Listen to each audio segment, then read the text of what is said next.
ኦሪት ዘኍልቍ ምዕራፍ 14 ተራ ቁጥር 1 ሕዝበ እስራኤል ማኅበሩም ሁሉ ድምፃቸውን ከፍ አድርገው ጮኹ። ሕዝቡም ሁሉ በዚያች ሌሊት አለቀሱ። ምድረ ርስትን ሰልሉ ተብለው የተላኩት ሰዎች ምድረ ርስትን ሰልለው ከመጡ በኋላ በሀገሪቱ ያሉት ሰዎች ኃያላን እንደሆኑ ያችን ሀገር መውረስ እንደማይቻላቸው አስፈርተው አስገርመው ስለነገሯቸው በዚህ ምክንያት ሕዝበ እስራኤል አለቀሱ። ኦሪት ዘኍልቍ ምዕራፍ 13 ከቁጥር 4 ጀምሮ እስከ 33 ድረስ የተመዘገበውን ተመልከቱት። ተራ ቁጥር 2 የእስራኤልም ልጆች ሁሉ በሙሴና በአሮን ላይ በዚያን ጊዜ አጉረመረሙባቸው። ማኅበሩም ሁሉ በግብፅ ምድር ሳለን ምነው በሞትን ኑሮ፣ ወይም በዚህ ምድረ በዳ ምነው በሞትን ኑሮ አሉ። ተራ ቁጥር 3 እግዚአብሔርም በሰይፍ እንሞት ዘንድ ወደዚች ምድር ለምን ያገባናል? ሴቶቻችንንና ልጆቻችን ምርኮ ይሆናሉ። ወደ ግብፅ ምድር መመለስ አይሻለንምን? አሏቸው። ተራ ቁጥር 4 እርስ በርሳቸውም ኑ አለቃ ሹመን ወደ ግብፅ ምድር እንመለስ ተባባሉ። ተራ ቁጥር 5 ሙሴና አሮንም በእስራኤል ልጆች ጉባኤ ፊት በግንባራቸው ወደቁ። ተራ ቁጥር 6 ምድርን ከሰለሉት ጋር የነበሩት የነዌ ልጅ ኢያሱና የዮፎኒ ልጅ ካሌብ ልብሳቸውን ቀደዱ። ተራ ቁጥር 7 ለእስራኤልም ልጆች ማኅበር ሁሉ ዙረን የሰለልናት ምድር እጅግ በጣም መልካም ናት አሏቸው። ተራ ቁጥር 8 እግዚአብሔርስ ከወደደን ወተትና ማር ወደምታፈሰው ወደዚች ምድር ያስገባናል አሏቸው። እርሷንም ይሰጠናል አሏቸው። ተራ ቁጥር 9 ነገር ግን በእግዚአብሔር ላይ አታምፁ፣ እንደ እንጀራ ይሆኑልናልና የምድሪቱን ሰዎች አትፍሯቸው አሏቸው። ከላያቸው ተገፏል፣ እግዚአብሔርም ከእኛ ጋር ነው፣ አትፍሯቸው ብለው እስራኤልን አጽናኗቸው። ተራ ቁጥር 10 ማኅበሩ ሁሉ ግን በድንጋይ ይወግሯቸው ዘንድ ተማከሩባቸው። የእግዚአብሔርም ክብር ለእስራኤል ልጆች ሁሉ በመገናኛው ድንኳን ተገለጠ። ተራ ቁጥር 11 እግዚአብሔርም በዚያን ጊዜ ሙሴን እንዲህ አለው፣ ይህ ሕዝብ እስከ መቼ ድረስ ይንቀኛል?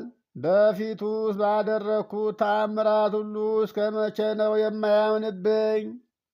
አለው። ተራ ቁጥር 12 ከርስታቸው አጠፋቸው ዘንድ በቸነፈርም እመታቸዋለሁ።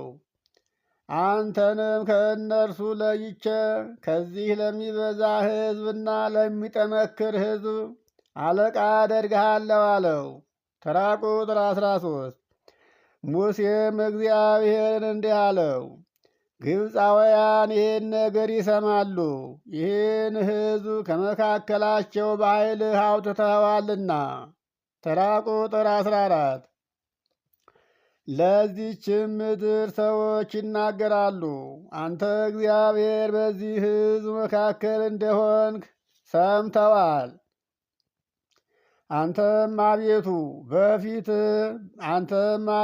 ፊት ለፊት ተገልጠሃል፣ ደመናህም በላያቸው ቆሟል። በቀንም በደመና አምድ በሌሊትም በእሳት አምድ በፊታቸው ስትሄድ ታይተሃል አለው።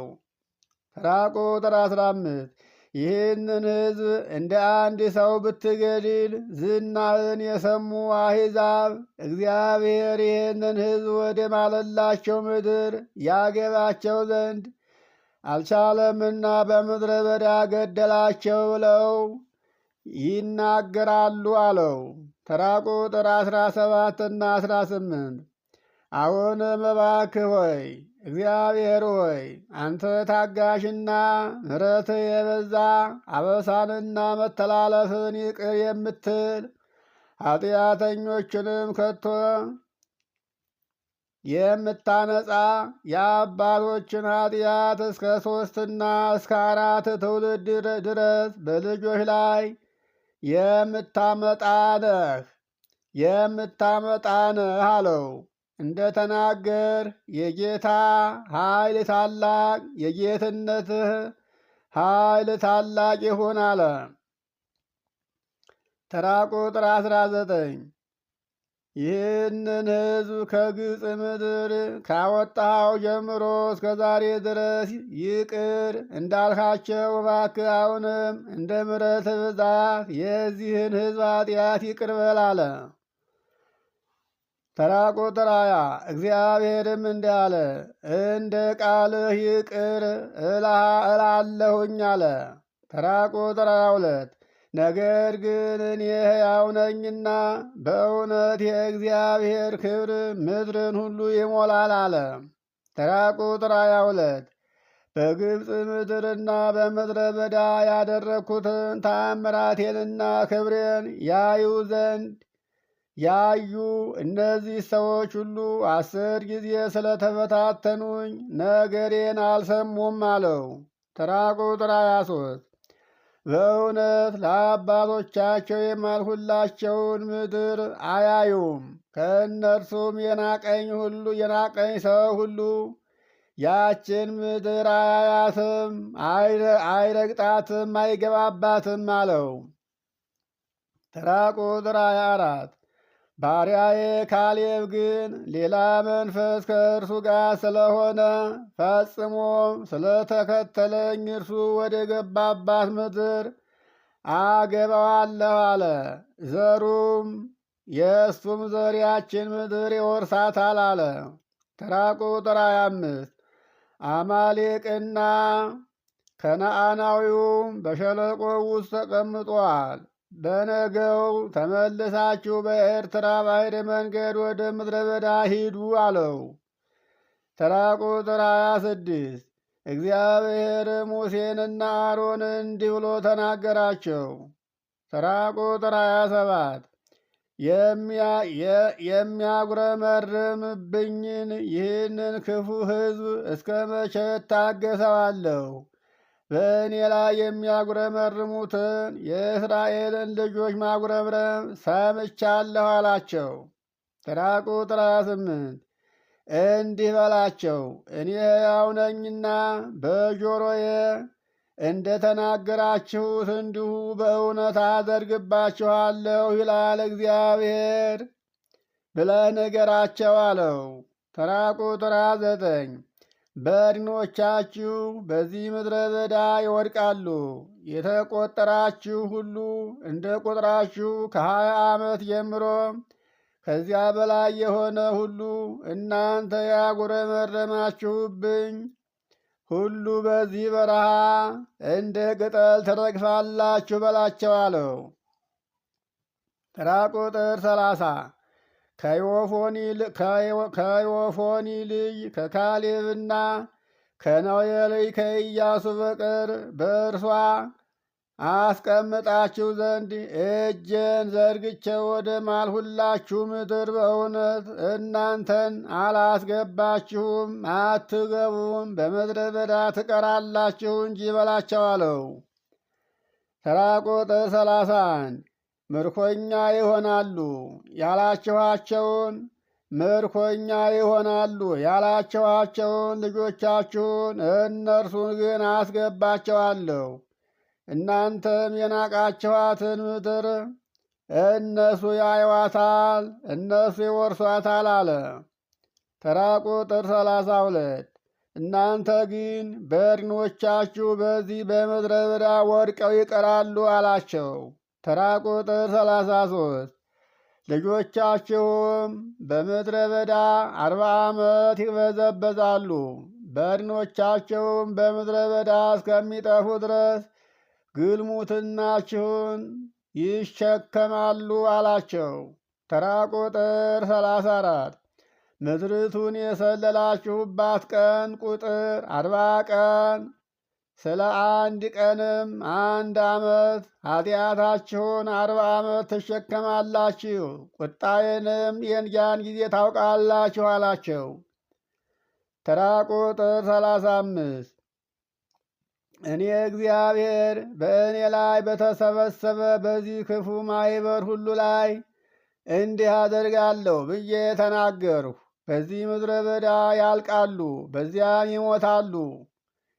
ተራ ቁጥር 36 ምድሪቱንም ሊሰልሉ ሙሴ ልኳቸው የተመለሱት ሰዎች ክፉ ወሬም ስለ ምድሪቱ እያወሩ በእርሱ ላይ ማኅበሩ ሁሉ እንዳጉረመረሙ ያደረጉት ሰዎች ክፉ ወሬ ያወሩ እነዚያ ሰዎች በእግዚአብሔር ፊት በመቅሰፍት ሞቱ። ተራ ቁጥር 38 ነገር ግን ምድሪቱን ሊሰልሉ ከሄዱ ሰዎች የነዌ ልጅ ኢያሱና የዮፎኔ ልጅ ካሌብ በሕይወት ቆዩ። ተራ ቁጥር 39 ሙሴም ይህን ለእስራኤል ልጆች ሁሉ ተናገረ፣ ሕዝቡም እጅግ አዘኑ።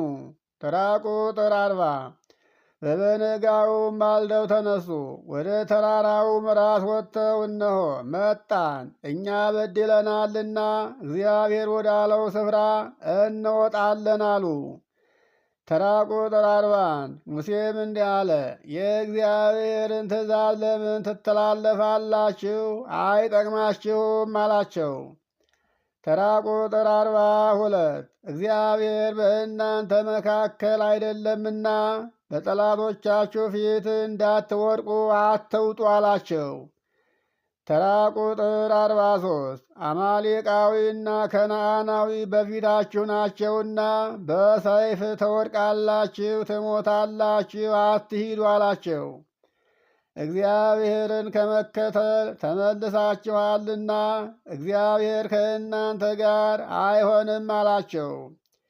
እግዚአብሔርን የናቀ ትውልድ፣ እግዚአብሔር አብሮት እንዳለ የማያምን ትውልድ በጠላት እጅ ነውና የሚወድቀው። ተራ ቁጥር 44 እነርሱ ግን ወደ ተራራው ራስ ሊወጡ ደፈሩ። ነገር ግን የእግዚአብሔር ቃል ኪዳን ታቦትና ሙሴ ከሰፈሩ አልተነሱም። ተራ ቁጥር 45 በዚያም ተራ